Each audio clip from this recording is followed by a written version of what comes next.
Why am I bringing that up? Because, ladies and gentlemen, you need to understand that's what will lose you an election. See, the GOP already got it plotted. They're going to air that all over the place. Senator Josh Hawley is going to be on Fox News and other platforms, Newsmax and everything else. They're going to play that. 77 million people voted for Donald Trump. 74 plus million for Kamala Harris. There's tens of millions of people out there. They're going to see that video. They're going to show it to them over and over. And they're going to say, that's the Dems. You have to immediately disassociate yourself from that rhetoric. I'm only talking about the rhetoric. I'm not talking about her as a person. I'm not talking about liberals who support transgender rights or anything. I'm not talking about that. Stephen A. Smith is sounding the alarm, warning that the Democratic Party ship is taking on water before it's too late. If you recall, he previously called out the party's weak leadership ahead of the 2024 elections, but they ignored him. And of course, we all know how that turned out. Now, Stephen A. is back, exposing why the Democrats are stumbling and why it could haunt them come 2028. We've got every detail right here. So as always, hit the subscribe button and let's dive in. Story that I'm interested in getting to because you got to see this. You got to see this. It just doesn't, I'm telling you, it doesn't look good for the Democrats if you allow yourself to be associated with this. This is the kind of stuff that will lose you elections. You got to see this to believe it. This, reading from USA Today, a Senate committee hearing about abortion medication has gone viral after Republican U.S. Senator Josh Hawley of Missouri and Ashley Moody of Florida asked an obstetrician gynecologist if men can get pregnant. Republican Senator Josh Hawley grilled Dr. Nisha Verma, an OBGYN, who refused to answer that very question. Can men get pregnant? Repeatedly, and I mean repeatedly. Stephen A. Smith didn't mince words when he laid bare the reasons the Democrats lost the elections. He argued that their policies, beliefs, and political decisions consistently clashed with science, reason, and basic common sense. What was once universally recognized as biological fact and scientific truth was somehow twisted, reinterpreted, or ignored entirely to fit political narrative. From healthcare and education to public safety and environmental policies, Stephen A. pointed out a pattern of decisions that left the average voter scratching their heads. People were stunned as policies emerged that seemed to defy logic, contradict empirical evidence, or outright ignore the realities of everyday life. Stephen A. didn't just critique. They were called out for being out of touch with what most Americans understand intuitively. For him, these missteps weren't minor. They were pivotal, explaining why the party faltered and why they may continue to struggle if these patterns persist. Verma said she found Hawley's close-ended questions to be politically polarizing and danced around. I mean, the way she danced around these questions, ladies and gentlemen, you got to see it to believe it. Later in the day, after this video I'm going to show you, Hawley had posted the video on the social media site X depicting his full exchange with Verma with the caption, spoiler alert, men cannot get pregnant. I'm not going to say anything else until you watch the video. See it for yourself. Take a look. Dr. Verma, I wasn't sure I understood your answer to Senator Moody a moment ago. Do you think that men can get pregnant? I hesitated there because I wasn't sure where the conversation was going or what the goal was. I mean, I do take care of patients with different identities. I take care of many women. I take care of people with different identities. And so that's where I paused. I think, I wasn't sure where you were going with that. It's a simple, widely accepted basic fact that was avoided rather than confronted head on. Yet, when a respected doctor was asked about this, she didn't answer directly. She danced around it using vague language and political double talk. Stephen A. Smith was quick to call this out, highlighting how such evasive reasoning contributes to public frustration and mistrust. He argues that it's exactly this type of approach, dodging clear questions and overcomplicating simple answers, that cost the Democrats the presidential seat in 2024. And if the party doesn't course correct, it could very well cost them again in 2028. Stephen A. is urging the Democrats to rethink their strategy, pushing for moderation and common sense policies rather than leaning too far left. For him, it's not just about ideology. It's about staying connected to what everyday Americans understand and expect from their leaders, before political missteps turn into election losses once more. Let me just remind you, you testified to a moment ago. Science and evidence should control, not politics. So, can men get pregnant? You're a doctor, I think. Science and evidence should guide medicine. Do science and evidence tell us that men can get pregnant? Biological men, can they get pregnant? I also think yes/no questions like this are a political tool. No, yes/no questions are about the truth, doctor. Let's not make a mockery of this proceeding. This is about science and evidence, and I'm asking you.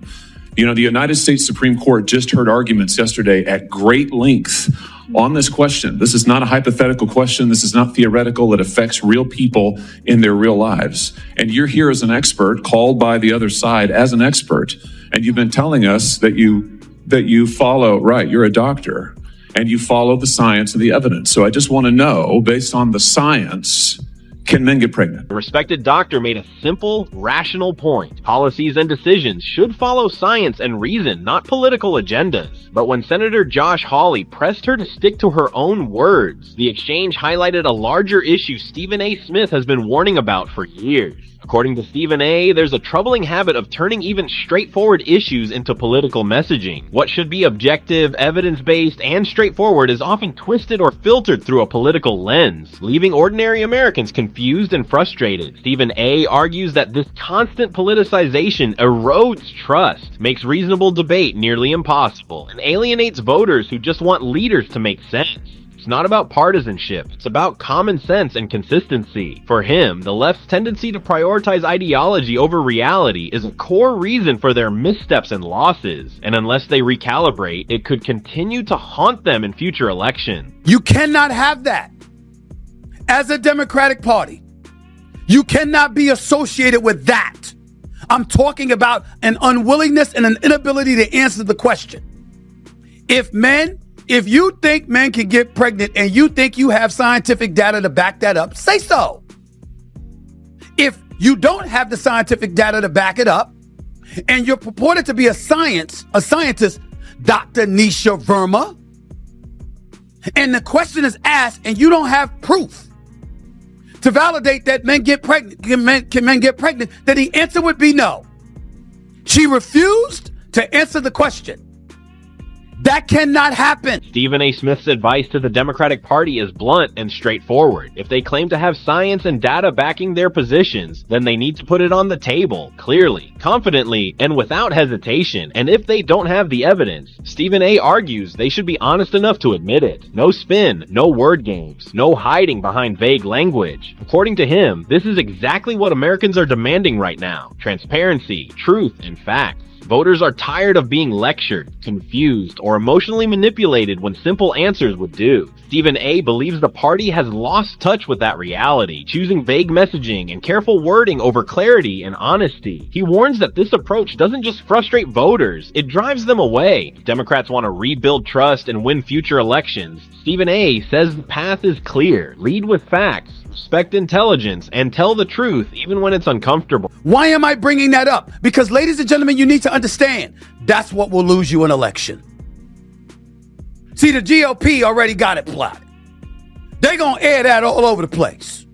Senator Josh Hawley is going to be on Fox News and other platforms, Newsmax and everything else.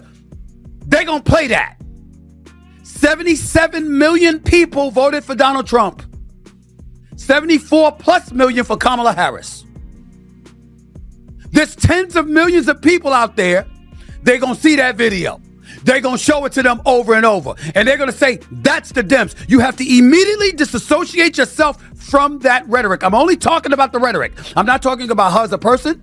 I'm not talking about liberals who support transgender rights or anything. I'm not talking about that. The DNC would have been to clearly distance itself from what the respected doctor said, but they didn't. And Stephen A. Smith would argue that tells you everything you need to know. As usual, the party appears unwilling to challenge its most vocal internal activists. While these activists represent a vocal minority, their influence is outsized, and the DNC seems terrified of crossing them. Instead of leading, the party follows. Instead of setting boundaries, it tiptoes. Stephen A. points out that this dynamic has allowed a small but loud group to dictate messaging, priorities, and even scientific discourse. The result is a party that often sounds disconnected from mainstream America, echoing views that most voters don't actually share. According to Stephen A., this fear-driven leadership is costing the Democrats credibility and elections. Until the DNC finds the courage to push back against extreme voices and reclaim the center, the same mistakes will keep repeating with the same damaging consequence. I'm telling you right now,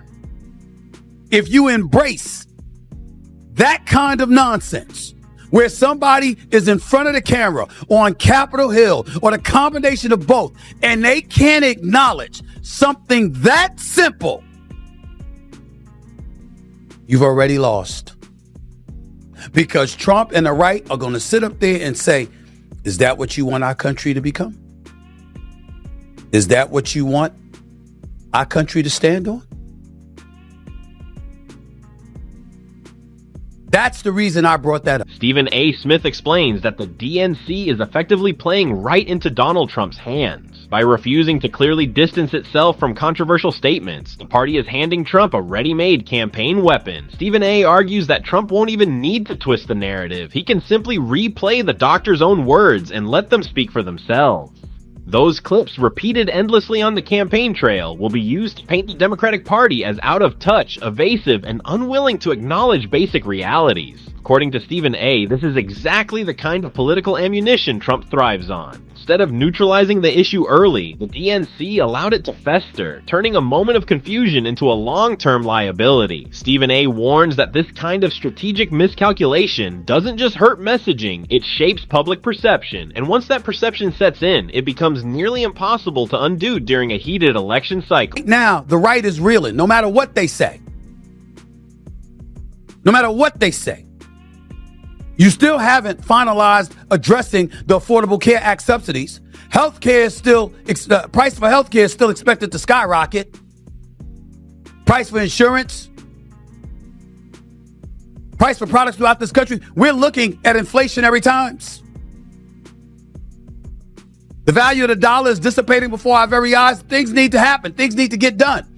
Everybody knows there's bigger fish to fry than issues like this. But when you are unwilling to say something so obvious, it speaks to trust or lack thereof. And as a result, because that's the reality, folks are going to lose faith in you and they're going to say, we can't risk having that kind of nonsense. Stephen A. Smith is right. At the heart of this debate is trust. If Americans can't trust the Democratic Party to speak plainly and honestly when it comes to science and basic facts, then how can they trust them to govern the country? Trust isn't selective, it's built in layers. While it's true that there are bigger issues on the table, like the economy, inflation, and national security, credibility starts with the small things. When leaders appear evasive or ideological on simple, straightforward questions, it raises doubts about how they'll handle far more complex challenges. Stephen A. argues that voters notice these inconsistencies, and once trust is broken, it's incredibly difficult to repair. If a party can't be relied on for clarity and honesty in everyday matters, Americans will naturally question its ability to manage the nation's biggest responsibilities. In politics, trust is everything, and without it, nothing else really matters. And you watch her dance, it was embarrassing.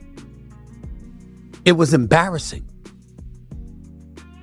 And something like that, being associated with one side of the aisle, is detrimental to that side. I'm just giving you that perspective. That's the kind of stuff that will lose an election for you. Trust me on that. It will lose an election for you.